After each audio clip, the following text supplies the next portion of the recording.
All right, so it's Kyle Shanahan versus Matt LaFleur on Saturday night. They're all compelling, but this is one of the most compelling games of the weekend.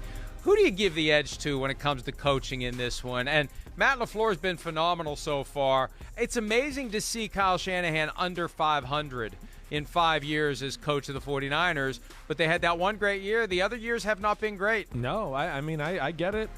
I give the advantage to Shanahan, but I do look at it. Well, I look at it, and Shanahan, to me, is arguably the best play caller in football. He's definitely the best run game designer in football. He's one of the few offensive coordinators in the whole sport where his first thought goes to run. Wait, what are the run game? How am I going to screw you in the run game? He's not worried about the pass. Then he gets that figured out, and then he goes to the pass.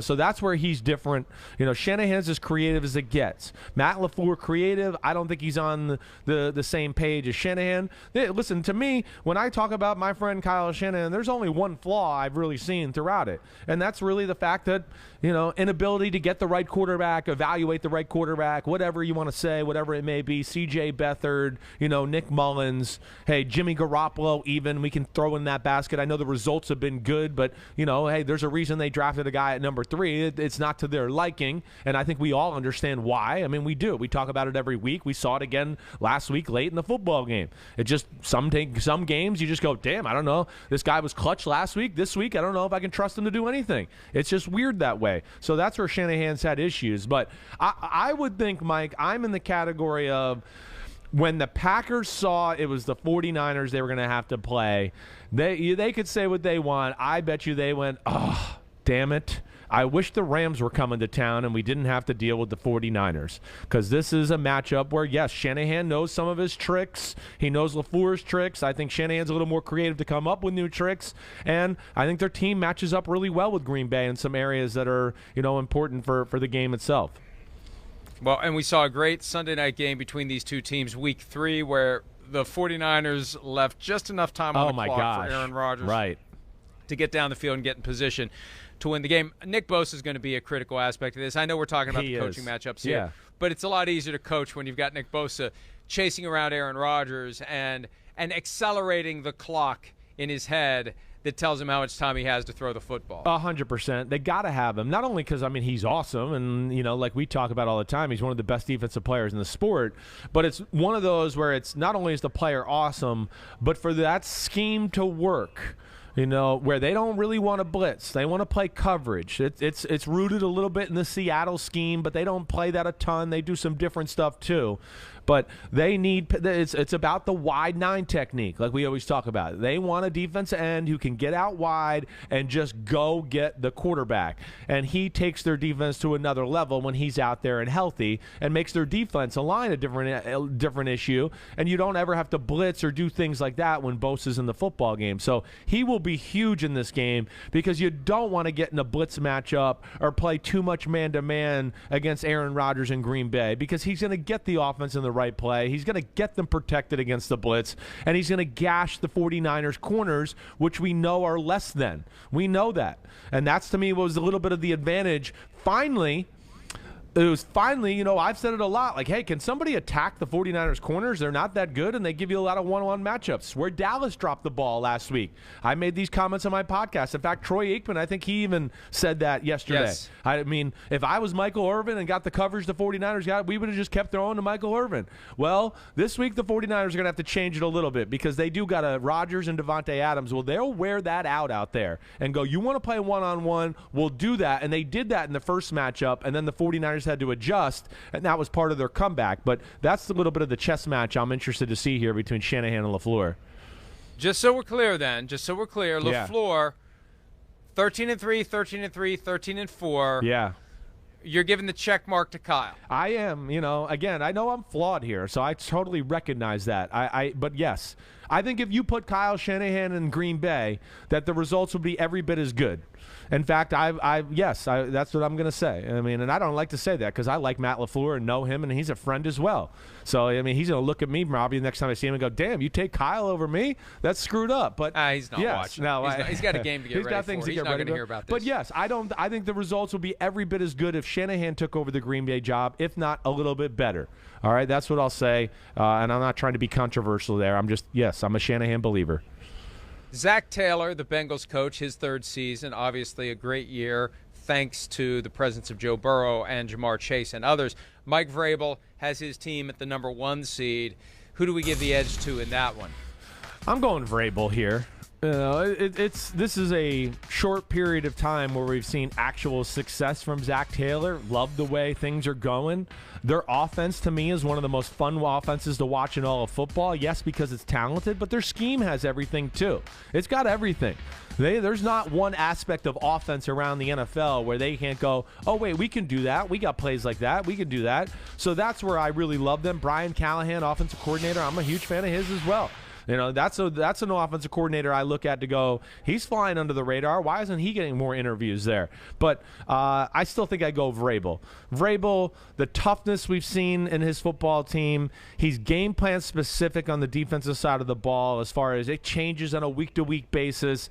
I'm going to give him the advantage, but certainly got some respect for Zach Taylor. What about you? Who you like there? Well, I'm giving the edge to Vrabel. Yeah. Look, Taylor had a great third season, and he's growing into the job. Amazing that even after this season, he's still 16-32. He's a 33% winning percentage through 3 seasons. Right. That tells you how bad the first 2 years were. You mentioned Brian Callahan, though, and I looked ahead on the outline to see if this is coming up. I just need to make this point. Yeah. Because Callahan is getting at least one interview, and he said recently, and I'm paraphrasing, but basically it doesn't undermine game preparation to interview for one of these head coaching jobs. And I'm here to say, oh, yes, it does. It does in a variety of ways, the most obvious of which is you've got a game this weekend, a playoff game, a game with a berth in the AFC Championship on the line. Every waking moment should be devoted to preparation for that game. And any time that you spend, you can say, well, I can get my work done. No, any time you spend focused on interviewing to be a head coach for another team necessarily undermines the time that you would have available, whether you're checking film one last time, whether you're looking at this, whether there's something else you could be doing. There's always something else you could be doing to help your team get in a position to win. So don't give me that. It doesn't distract. It does distract. No, agreed. It's hard for these guys to give the right answer there. They're biased, and, of course, they want, their personal gains, and they want to succeed in life. They're caught in a tough spot. They're in a tough spot. It's like we talked about. It's another reason where, again, just like we said yesterday, they should delay this process for these guys. They should. It's not fair to everybody. It's not fair to them. But your point's real. Like, I don't care what you say. If you're a human and wait, I have a job interview where my life is going to drastically change if I get this job, and I'm going to make north of $5 million, and my family's going to be in a different spot for the rest of my life, and I'm finally getting my dream.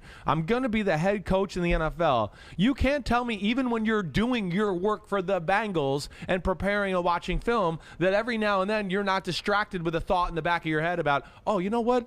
I should say this in the interview. Wait, okay, hold on. Pause the film and the Titans Blitz package. Let me write this down about the interview and blah, blah, blah, blah, blah. That's, to me, that's normal human emotion. I'm not trying to accuse him or anybody. It's the same for all of them. It's a bad spot. Right. It's a bad spot. Right. And as I said yesterday, when you get home, it's not, hey, honey, how's the preparation coming for the Titans game? It's, hey, honey, what do you think? Right. I've been looking at houses, right? I've been checking out the schools. It's just more to take away from your what should be single-minded focus on getting ready to play the Titans and, hopefully from his perspective, beat the Titans. All right, it's McVay versus Arians on Sunday on NBC, as I mentioned earlier. One of the youngest coaches in the NFL against one of the oldest coaches in the NFL. Who do you give the edge to in that one? Gosh, I don't know. I really don't. I mean, how do you not give it to McVay? What does Arians even do at this point? What does he even do? He's proud to say he delegates everything. Okay. Leftwich runs the offense. Bowles runs the defense. What's Arians even do? Well, seriously. I get it. I understand that, but I still think he's got his fingerprints on a lot of stuff they do and understands. On Andrew Adams. On his forehead. All right, because you said that, I think I will probably favor McVay a little bit. I think it's close, though. Again, Leftwich and them, they're running the Bruce Arians offense. It's not like Bruce is going into the office and going like, all right, Byron's got it. Let me kick up my feet and watch some pro football talk. Let me see what that jerk Florio's talking about right now. He's still a part of this. He is. And again, I think, what also you have to take into account for Bruce Arians that I think makes this close in my mind is, again, a little bit about his personality, his bravado, what he does, he instills that into their team that allows them to play loose and, like a bunch of renegades in these big games and these big moments. And that's what he kind of exudes to the rest of his football team as well. There is a little bit of the Buccaneers attitude of like, hey, we might slap you on the side of the head because our coach slaps us on the side of the head. They got a group of renegades. They want to whoop your butt. Ndamukong Suh wants to step on your ankles, and Vita Vea wants to run you over, and Devin White likes crushing people. Offensively, they got a bunch of offensive linemen who are killers and love getting in fights and chippy every game. Brady's got that about him. He improved Brady, in my opinion, too. Brady's become more aggressive and stopped worried about completion percentage and let me dink and dunk. So I do think you have to give that to Arians there. It's a very close one, but I guess you're right. I'd probably give McVay the slight edge, but I don't know. It's really, really close. And I was exaggerating to an extent, but we have heard over and over again over the past couple of years. No doubt about it. You're right. And I think part of it is this is Arians being selfless and trying to promote his coordinators by maybe giving them more credit than he should for what's going on, so people will give them a fair look at becoming head coaches. Sure. And that's something he should be applauded for. Yeah, I think you're right, too. I think that's what he is. He is selfless. I've never talked to a coach that's worked for Bruce Arians who doesn't absolutely love the guy. Like, love him. He's just got that way about him. He is kind of the typical guy where you saw at a bar and you want to drink beers and you can cuss and tell funny stories and do all that, but yet he could sit down at a desk and watch film and be creative and get the whole offense on the same page and come up with all these ways to throw the ball 15 and 30 and 40 yards down the field. It's really good. But now when you get into McVay, you want to talk about a tough football team, a guy that knows how to manage situations, a guy knows who exactly what his team is always and plays to those strengths and gets away from the weaknesses. I mean, come on. He's going to the playoffs in the Super Bowl with Jared Goff. I mean, come on. What else more do I have to really say?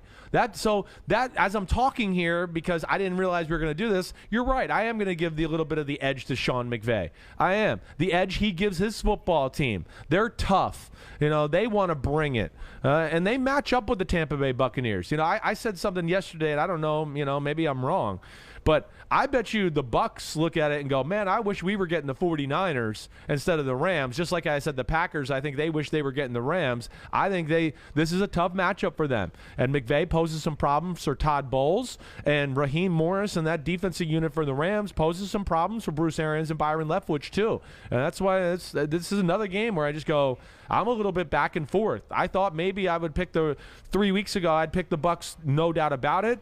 I'm sitting here right now going, I've gone back and forth like 3 times in this game in the last 24 hours. I definitely think, they'll never admit it, I definitely think the Buccaneers were watching the Monday night game wishing the Cardinals would win, so that's the team they would have been playing. Oh, I agree there, Sunday, for sure. not the Rams. For sure. All right, how about Sean McDermott, the Bills coach, facing Andy Reid, the Chiefs coach, who once fired McDermott as the defensive coordinator in Philadelphia? Yeah, I mean, I don't know, but I'm going to give it to Andy Reid. I am, but there's another one. I mean, again, we're here to the final 8, and I think, really, when I really look at it, I go 7 of the 8 are, to me, special coaches. I'm not ready to put Zach Taylor in this conversation yet. But 7 out of the 8, I go, woo. I mean, McDermott's a defensive genius. Him with Leslie Frazier, that's scary on that side of the ball.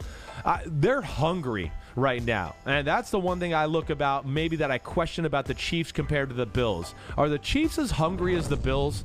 I don't know. That's one thing I think about, that they have a little bit of advantage in this football game.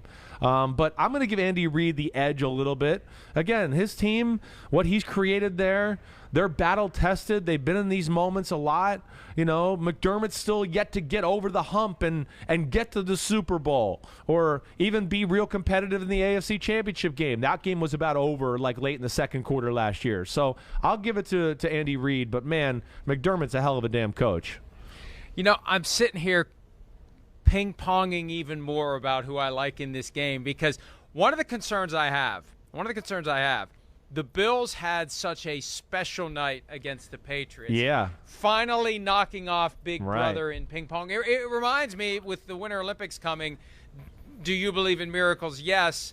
U.S. beats Russia in hockey, still got to play Finland. Yeah, right. So Right. Bills still got to play the Chiefs. Yeah. And it's weird because the Chiefs are a different kind of bully as it relates to the Bills. So they've checked off one, and now they got to go check off another one. Right. Maybe the Finland game is the AFC Championship if the Bills find a way to beat the Chiefs. If it's like the Titans or the Bengals, like they can't get up for that one because they've spent it all beating the Patriots and the Chiefs the first 2 rounds. I think there's a lot of personal stuff here and emotion. I do. Again, Andy Reid, McDermott, we know they have history.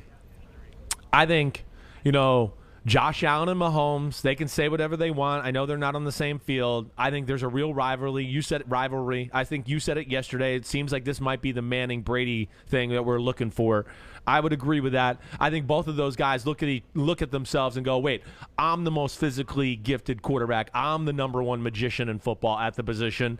And I think there's wait, don't infringe on my territory. So I think it's personal between them. I do. And they're both teams that, again, not that, the Bills defense better this year, but the Chiefs defense, they're used to being physical and whooping your butt too. We've talked about that a lot. Maybe the statistics don't always bear it out, but when they got to stop a Derrick Henry in the run game or do things like that, they're capable. They're gamers that way. So that's where I'm excited to see this matchup. I really am. And it's another one where, again, I've gone back and forth with.